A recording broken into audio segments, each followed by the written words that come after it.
Siswa baru SMK Negeri 5 Makassar datang lebih awal hari pertama sekolah tahun ajaran 2026-2027 pada Senin 13 Juli. Sekitar pukul 6:35 menit terpantau para siswa baru sudah mulai berdatangan.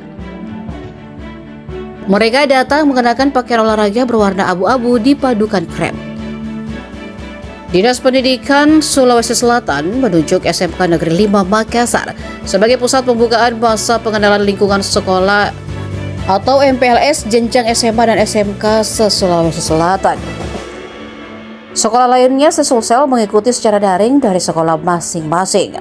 Beberapa sekolah diundang khusus mengikuti pembukaan tingkat provinsi di SMK Negeri 5. Di antaranya siswa SMA Negeri 1 Makassar, SMA 17, SMA 16, SMK Negeri 7 Makassar, dan SMK Negeri 4 Makassar. PLS kita pada pagi hari ini serentak Sulawesi Selatan, bahkan se-Indonesia ya, dengan tema dari kementerian itu bahwa MPLS ramah, di mana tidak boleh terjadi hal-hal yang sifatnya perundungan, perpeloncoan ya. Jadi betul-betul bagaimana MPLS itu terlaksana dengan ramah ya, di nantinya anak-anak itu bagaimana dia belajar memasuki sekolah, dunia sekolah yang misalnya SMA atau SMK yang betul-betul aman dan ramah di lingkungan sekolah tersebut. Itu barangkali. Sistem MPLS sekarang apa bedanya dari tahun-tahun kemarin? Sistem MPLS-nya apa? Kalau tahun kemarin itu hanya dilaksanakan selama 3 hari, kalau sekarang dilaksanakan selama 5 hari, karena anak-anak memang betul-betul dituntut bagaimana memperkenalkan sekolah, ya, sekolah baru yang akan dia masuki.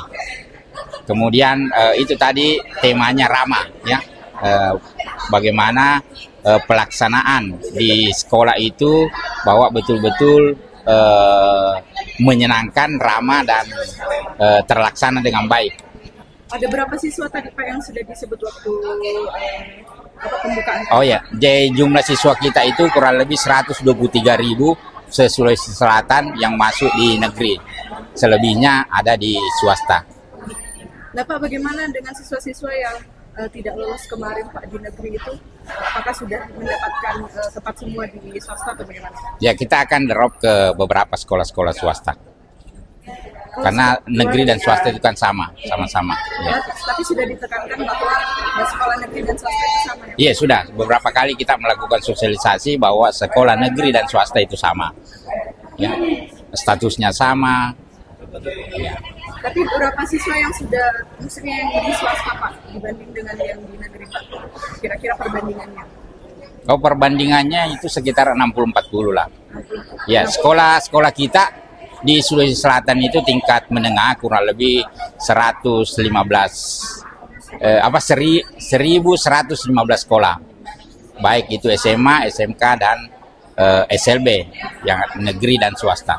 Itu 1.000 itu sudah swasta dan negeri? Ya, kalau untuk negeri kita kurang lebih 516 sekolah negeri.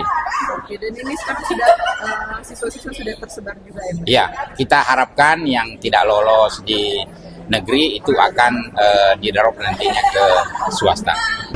Gimana rasanya ikut MPLS hari pertama ini? Seru, karena notabene saya kan sendiri, kebetulan saya sendiri cewek di otomotif. Tapi ternyata saya kira bakalan awkward, canggung, atau kaku gitu. Ternyata enggak, bisa berteman. Bahkan di jurusan lain pun teman aku banyak. Karena rata-rata ya seru dan nggak ada saling ngejek-ngejek, menjelekan, nggak ada. Terus kegiatannya yang sudah dirasakan apa? Setiap hari sih cuma itu, membersihkan atau enggak itu main game sama semuanya, kumpul, makan bareng, bersihin bareng. Kemarin SMP di mana? Dari SMP 7. SMP 7 Makassar? Iya. Oh, oke. Nah, kenapa nih memilih teknik otomotif? Kan jarang nih kan perempuan nih, tapi kenapa milih teknik otomotif? Karena saya tuh suka mempelajari hal-hal baru. Kebetulan dengar-dengar kayak otomotif juga seru, kayak nanti begini-begini anunya seru. Alhamdulillah kami di SMK Negeri 5 Makassar terkait dengan bullying itu kita memang ada satgas anti bullying yang kita bentuk di sekolah. Kemudian yang kedua bahwa kita memang menggandeng instansi dalam hal ini misalnya Badan Narkotika, kemudian dari Poltabes, dan insya Allah tahun ini juga kita menggandeng Densus 88 sebagai pemateri, yang dimana di dalamnya materinya nanti salah satunya adalah mitigasi munculnya paham radikalisme dan bullying. Itu nanti akan dibawakan. Jadi secara dari awal memang di kegiatan MPLS kita sejak tahun kemarin kita sudah menggandeng semua lembaga, semua instansi yang terkait untuk menghindari terjadinya bullying di sekolah. Jadi berikut langkah-langkah yang kami lakukan. Alhamdulillah kita di SMK 5 Makassar itu di setiap pagi ada piket guru yang hadir menjemput siswa dengan penerapan senyum, sapaan, salam kepada anak. Jadi menghadirkan cinta kasih kepada anak, merangkul mereka agar mereka merasa disayangi, dilindungi, dan berharap juga saling menyayangi dan saling melindungi antara satu sama lain. Karena prinsip bullying itu adalah seperti itu tadi, karena dia tidak saling melindungi antara satu dengan lain, tidak saling menyayangi antara satu dengan lain. Dan bahkan ada hal yang kami lihat, rata-rata anak-anak sebenarnya itu masalah muncul itu berawal dari bermain. Jadi cara bermainnya yang mungkin keterlaluan sehingga muncul masalah-masalah belakangan. Jadi insyaallah itulah namanya siswa, dan itulah tugas kami di pendidikan, bagaimana menetralisir semua itu. Berapa hari nih MPLS? 5 hari. Berapa siswa Pak di SMK? 492 orang. Yang baru. Baru. Apa saja Pak rangkaian MPLS apa yang dilaksanakan selain materi tadi, apa ada agenda-agenda lain? Olahraga pasti, kemudian pengenalan organisasi sekolah, penampilan dari nanti semua organisasi, sehingga di rangkaian kegiatan MPLS kita ini anak-anak diperkenalkan dengan, dan mungkin ini sekolah yang terbanyak ya, organisasi kesiswaan kami yang mungkin terbanyak Sulawesi Selatan, ada 13. Jadi 13 saya, jadi itu nanti akan menampilkan semua dari di kegiatan MPLS pada akhirnya itu mereka akan membuat penampilan untuk menawarkan kepada anak-anak dia akan bergabung di organisasi apa. Nah, sesuai dengan bakat dan minatnya masing-masing. Jadi di situ kita juga di MPLS itu ada kegiatan rekrutmen lah istilahnya, kemudian evaluasi. Anak-anak diberi ruang untuk memilih dan direkrut oleh organisasi-organisasi yang ada di sekolah. Anak semua bahwa memang ini kan bisa dikatakan kejahatan juga toh. Jadi kami berharap bahwa praktek-praktek sederhana atau praktek-praktek yang mungkin ada beberapa atau segelintir orang yang menganggap itu biasa. Kami penekanan tadi saya sampaikan ke kepala sekolah, apabila ada hal-hal yang melanggar seperti kekerasan. Ini kan pembulian ini sebenarnya cikal bakal akan adanya kekerasan. Karena bisa saja orang yang dibully juga sudah kehilangan kesabaran, orang yang membuli terus saja melakukan hal-hal bullying itu pada akhirnya kan berdampak ke kekerasan. Nah, ini kami tadi tekankan ke Pak Kepsek, apa sanksi untuk anak-anak yang kemudian ditemukan seperti itu melakukan hal-hal penyimpangan seperti itu. Tadi kan sudah disampaikan akan dikeluarkan, dan kami berharap ini tersampaikan secara utuh dan luas untuk seluruh peserta didik yang ada di Sulawesi Selatan. Pak, terkait mungkin hari ini hari pertama, apa mungkin yang diharapkan dari MPLS ini, mengingat tadi mungkin banyak siswa yang cukup semangat begitu untuk mengikuti, termasuk tadi Bapak memberikan bilang kalau ada sekolah tidak ramah terhadap MPLS, tolong dilapor. Nah, itu bagaimana untuk menguatkan keberanian anak-anak? Jadi kami akan secara intens sosialisasi ke seluruh sekolah di fase-fase mulai dari MPLS. Sebenarnya kan untuk proses bahwa jangan ada ramah itu bukan hanya di MPLS saja.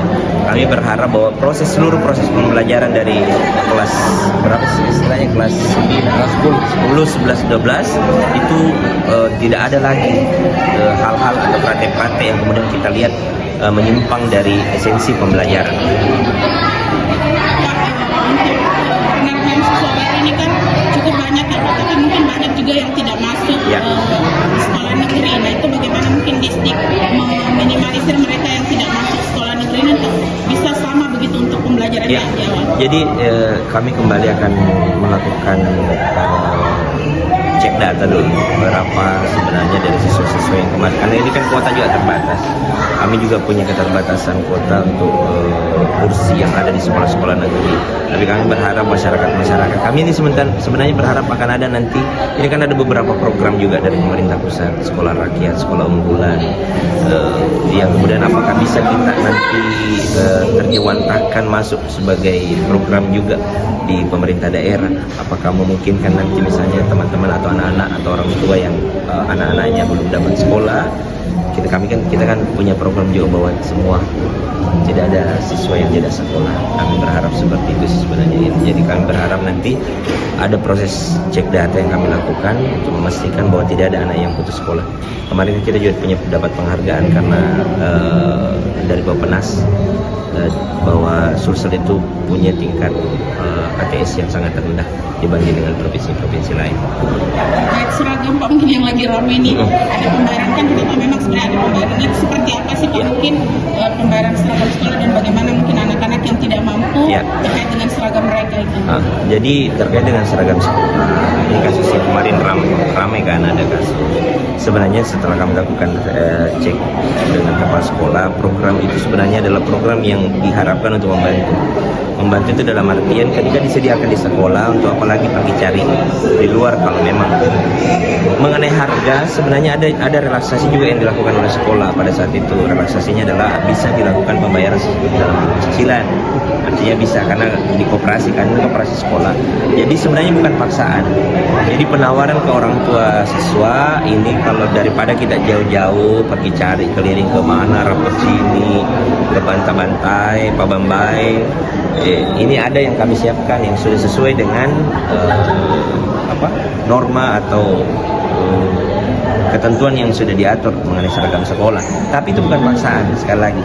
Dan ini sudah terklarifikasi juga oleh orang tua yang mempersoalkan, termasuk teman-teman LSM juga yang kemarin sempat mengangkat bahwa praktik yang diasumsikan seperti kemarin itu adalah praktik yang tidak benar. Yang fakta sebenarnya adalah sekolah hanya memberikan opsi atau penawaran kepada siswa kalau memang ada yang mau ambil di koperasi, ini sudah disiapkan. Itu pun diberikan relaksasi pembayaran. Kalau mungkin kita pergi ke belanja di toko-toko lain, mungkin langsung bayar kan. Nah, itu di sekolah menawarkan seperti itu sebenarnya untuk mengurangi beban orang tua juga. Tapi bukan paksaan itu. Intinya mau diambil silakan, mau belanja di luar silakan, mau pakai pakaian saudaranya misalnya atau keluarganya yang masih bisa layak pakai silakan. Download Tribun X sekarang, menghadirkan lokal menjadi Indonesia.